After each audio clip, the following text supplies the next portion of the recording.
What do you do about the Lakers right now? Who's a keeper on the team? How do you change the culture? What do you do? Oh, what are you asking me for? I don't work there. Right, but Magic said you're the first phone call, which means you two have been talking about this situation. No, Magic reached out to me and let me know that he was hiring Rob. He's hiring RP.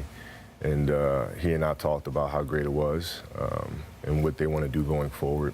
And I just told him how excited I was for Rob. I mean, this job is tailor-made for Rob. I mean, this is what he does. And so I've just been excited for both of them. But in terms of an actual...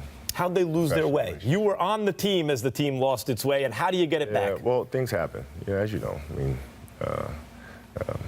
things come and they go, right? It's a cyclical game. And you have your ups and you have your downs, and now it's time for them to start rebuilding and start putting pieces of the puzzle there that can win championships again. It's just part of the beast.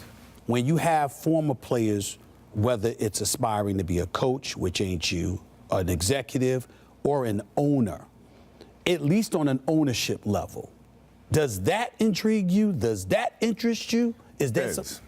It depends on what? Depends. You know, my passion is storytelling, and I can't go away from that. This is what I love to do. I mean, this is what I get excited about waking up every single morning to do.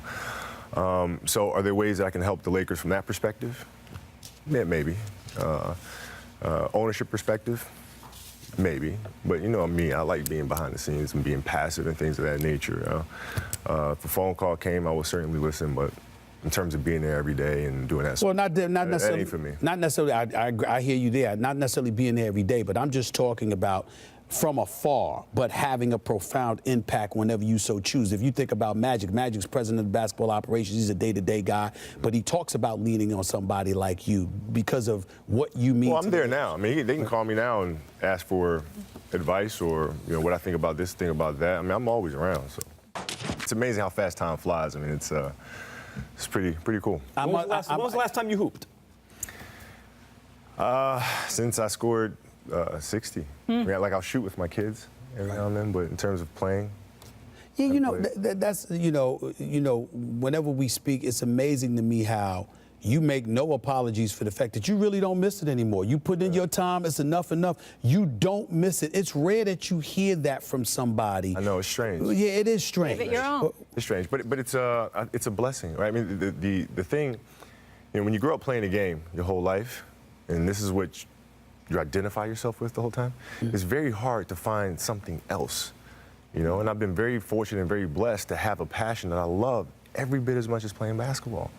And so when that happens, I'm extremely fortunate. But for the young guys coming up, as you're going through your career, it's important that you start looking for things that you are equally as passionate about. Because when that music stops and the game is over, and you're just trying to figure it out after, you're already too late.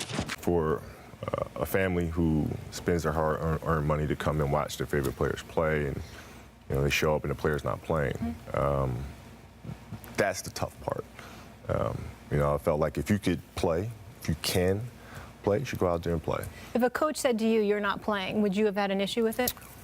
Well, they're saying honestly, that it can be the coach's decision. Yeah, I've never been approached by a coach and asked me to rest. Listen, you can build your game differently, right? And I think, one of the things I learned from MJ is on second nights of back-to-backs, when it's fourth game, 5 nights, whatever the case may be, the game would alter. Right? He changed his game a little bit. I might be on the perimeter the first 2 games.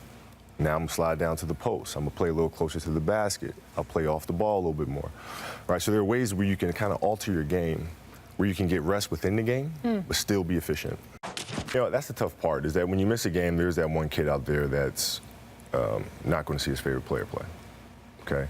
Now, that being said, LeBron has done so much for the game, right? So we need to give he's earned the opportunity to be able to take a rest. He's earned that. We can disagree with it.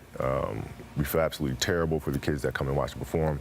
But at the same time, this man has been to a finals pretty much every year for as long as I can remember. He's done so much to elevate the game. So he's earned the right for us to give him the benefit of the doubt. Is that something that ever crosses your mind, or that you think about the fact that he wasn't on a good enough team to make the finals when you guys were dominant, and then vice versa, that you never got to link up in a finals? Yeah, I thought in 2009 was a great opportunity for that to happen. I was hoping that was going to happen. It's great for the game. Unfortunately, it didn't happen.